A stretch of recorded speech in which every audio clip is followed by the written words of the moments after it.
Aujourd'hui, petite sélection d'outils pour les créatrices et les créateurs, en particulier pour les streamers, mais pas que, avec un petit peu de tout, mais surtout des outils qui vont s'avérer indispensables une fois que vous les aurez testés. Et salut YouTube, c'est Tom. Non, ça c'est une intro de 2013. On démarre avec l'outil incontournable pour les créateurs, c'est Discord. Alors je sais bien qu'il existe des alternatives, au final pour ce qu'on en fait, Discord est quand même plutôt pas mal pensé. En gros, vous créez votre serveur Discord, vous créez des salons de discussion sur les thèmes de votre choix, éventuellement des salons vocaux, et votre communauté pourra vous rejoindre sur votre serveur. C'est un petit peu ce qu'on avait avec les forums à une époque, sauf que là c'est plus ou moins privé. Si vous n'avez pas le lien d'une invitation pour rejoindre un serveur Discord, a priori vous ne pourrez pas le rejoindre. À titre personnel, je trouve que c'est intéressant d'avoir un serveur Discord quand on est créateur parce que ça permet de regrouper votre communauté et de rester en contact avec elle. L'exemple typique, c'est celui du streamer ou de la streameuse. Quand vous êtes en live, vous traînez avec votre communauté, mais une fois que vous coupez tout, les membres de votre communauté peuvent, par exemple, se retrouver sur Discord. Et vous aussi d'ailleurs, c'est toujours sympa de voir un créateur participer à la vie de son propre serveur. Alors ça nécessite un petit peu de temps et d'investissement, mais ça en vaut la peine. Notez qu'on peut aussi utiliser des bots pour Discord qui permettront d'assigner des rôles particuliers, ce que fait d'ailleurs déjà plus ou moins Discord dans une certaine mesure, puisque par exemple si vous liez votre compte Twitch, tous vos abonnés pourront bénéficier d'un rang spécial sur votre serveur.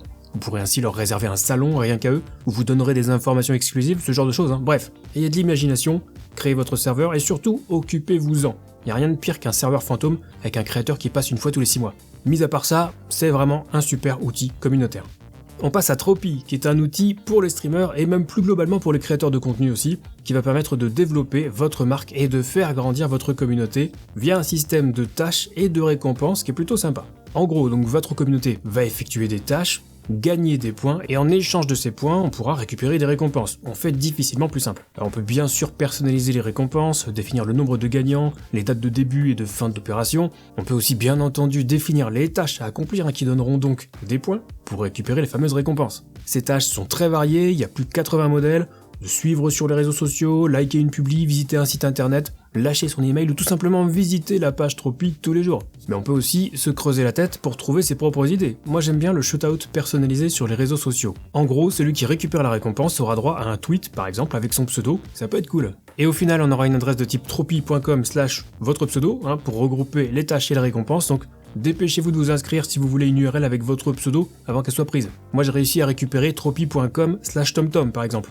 Et notez aussi que tous ceux qui participent sur votre Tropi, sur le Tropi d'un créateur, deviennent automatiquement membres et le créateur pourra éventuellement envoyer des mails à chaque nouvel ajout de tâches ou de récompenses. Bref, Tropi c'est un excellent moyen de stimuler votre communauté et de la fidéliser. Alors de base c'est gratuit, mais si vous voulez débloquer plus d'actions, il faudra passer par une offre au mois ou à l'année. Et si ça vous intéresse, avec mon lien vous aurez en prime 10% de réduction sur toutes les offres. Donc je vous conseille quand même vivement d'essayer.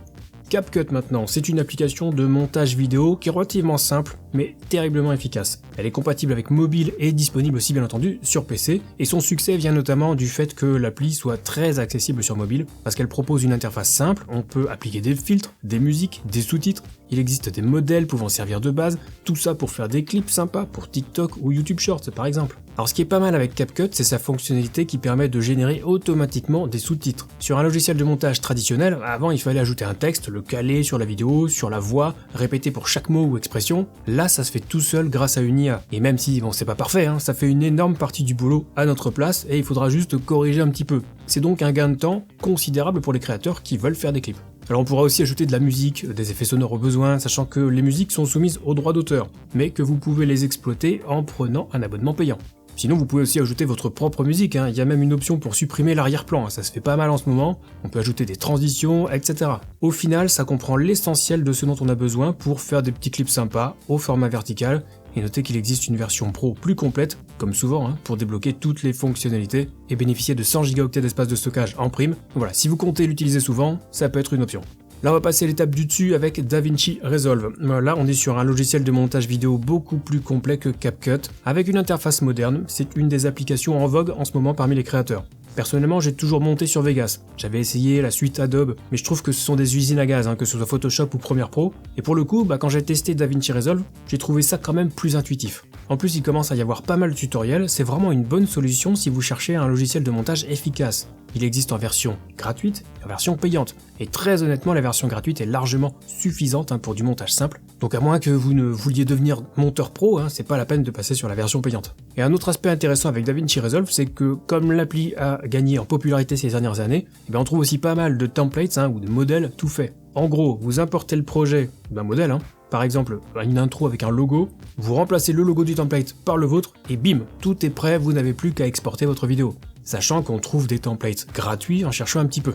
Et alors en parlant de templates, outre les gratuits, si vous en cherchez, vous pouvez aller faire un petit tour sur Envato Elements. Envato, c'est une très grosse boîte qui couvre vraiment plusieurs domaines, des images à la musique en passant par les vidéos ou même les sites internet. Et bien on a aussi des templates vidéo, notamment compatibles avec DaVinci Resolve. Alors ce n'est pas gratuit, ça s'adresse évidemment à des créateurs et des créatrices qui cherchent à produire du contenu de qualité autre que du clip Twitch, ça va de soi. Et comme je sais qu'il y a de la demande, je me suis dit que ça serait intéressant de vous montrer ce site qui est vraiment très complet. On y trouve des modèles pour quasiment tout, de la musique, des effets sonores aussi, des textures, des polices. C'est limite la caverne d'Alibaba ce site, on trouve vraiment de tout. Alors pour accéder à tout justement, il faudra opter pour un abonnement mensuel, ça démarre à partir de 14,50€ hors taxe par mois. Mais quand on voit tout ce qu'on peut récupérer avec l'abonnement, franchement, ça vaut le coup. Et si vous vous demandiez comment ça se passe quand votre abonnement expire, si vous gardez les droits d'utilisation de ce que vous avez téléchargé, en fait c'est comme pour Epidemic Sound, tout ce que vous avez créé avant l'expiration de votre abonnement est safe. Par contre, si vous voulez réutiliser des éléments pour créer du nouveau contenu, si votre abonnement est terminé,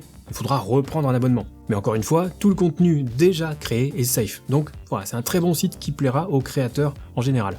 Si vous cherchez uniquement du son, en particulier des effets sonores ou des jingles, il y a un petit site sympa, c'est Freesound. Et comme son nom l'indique, c'est entièrement gratuit, avec le droit d'utiliser les sons à volonté, sous certaines conditions qui sont variables. Par exemple, pour cet effet de foule, regardez, qui applaudit, il faudra simplement créditer l'auteur et vous pourrez l'utiliser à volonté. Pour cet autre effet de foule qui applaudit, avec un son qu'on dirait sorti d'un téléviseur, c'est une licence Creative Commons 0. Ça veut dire que vous pouvez copier, modifier, distribuer le son, y compris à des fins commerciales, et aucune attribution n'est requise. Donc ça, il faudra bien vérifier si vous prenez des sons sur Freesound, mais globalement, c'est quand même assez pratique. Je pense notamment aux streamers qui sont équipés d'un Stream Deck. Il suffit d'ajouter un son sur un bouton pour pouvoir balancer l'effet au moment opportun. Je vous conseille juste de faire vos recherches en anglais si vous voulez avoir des résultats plus probants, même si on en trouve aussi 2-3 en français. Et n'oubliez pas de vérifier les licences. Un outil physique maintenant, c'est un incontournable, c'est le Stream Deck, fabriqué par Elgato, que les streamers connaissent bien. C'est utile non seulement pour les streamers, mais aussi pour les créateurs d'une manière plus globale. Moi perso, j'ai 2 Stream Deck classiques, sachant que j'ai acheté mon premier en 2017, quelques temps après avoir commencé sur Twitch, et depuis, je ne m'en sépare plus. Ça a vraiment été l'outil le plus important pour moi en matière de confort pour les streams. D'ailleurs, ça sert pas qu'à ça. J'utilisais aussi beaucoup mes Stream Deck pour faire du montage avec des raccourcis programmés dessus. Et maintenant, j'utilise même un Stream Deck Plus depuis qu'Elgato m'en a envoyé un pour que je le teste. Test que vous pouvez au passage retrouver sur la chaîne. Et oui, c'est un petit peu cher. Oui, il existe des alternatives, que ce soit logicielles, gratuites ou payantes, ou des alternatives matérielles, avec des équivalents chez la concurrence. Mais bon sang que c'est pratique. A fortiori si vous jouez et streamez sur le même PC et que vous n'avez qu'un seul écran. Avec un Stream Deck, vous n'avez plus besoin de rebasculer sur OBS pour changer de scène ou pour masquer la caméra. Ça se fait très facilement et je confirme que c'est vraiment un confort incroyable en stream. On va terminer avec StreamerBot, bien plus qu'un simple bot, et c'est la raison pour laquelle je ne l'avais pas inclus dans ma liste de chatbots recommandés. StreamerBot permet de créer des interactions très poussées avec les viewers, des alertes aussi, et tout un tas de choses qui sauront éveiller votre curiosité si vous vous penchez un petit peu dessus. C'est vraiment le genre d'outil où on peut passer des journées entières à tester des trucs pour voir comment ça fonctionne, et on peut quasiment tout faire avec. D'ailleurs au passage, ça fonctionne aussi avec un Stream Deck, il existe un plugin compatible. Alors c'est pas forcément très intuitif à utiliser, parfois on a limite l'impression qu'il faut être développeur pour en tirer le maximum. Mais avec un petit peu de logique, on peut s'en sortir. Et au pire, il y a une documentation assez complète qui est disponible et qui devrait répondre à la plupart de vos interrogations quant à savoir est-ce que je peux faire ça avec StreamerBot ? Normalement, voilà, vous aurez la réponse dans la doc. Bref, encore un super outil, alors plutôt destiné aux streamers pour le coup, mais clairement un des bots les plus puissants sur le marché et il est entièrement gratuit. Je vous conseille vraiment de vous y intéresser, vous risquez d'y passer un petit peu de temps, mais je peux vous assurer que vous ne le regretterez pas. Et voilà pour cette petite sélection d'outils pour les streamers et les créateurs, vous avez largement de quoi faire et de quoi occuper les périodes durant lesquelles vous n'êtes pas en live. Vous savez, ce fameux volet de préparation que personne d'autre que vous ne voit et qui fait dire à certains que streamer c'est hyper facile. Mais bon, les trolls, c'est un autre sujet, sujet que je vous propose d'aborder dans cette vidéo. Pour moi, c'est vraiment une des vidéos les plus importantes de ma chaîne, j'en suis très fier. Donc voilà, n'hésitez pas à jeter un petit coup d'œil. Nous on se retrouve très vite pour une prochaine et d'ici là, bon stream.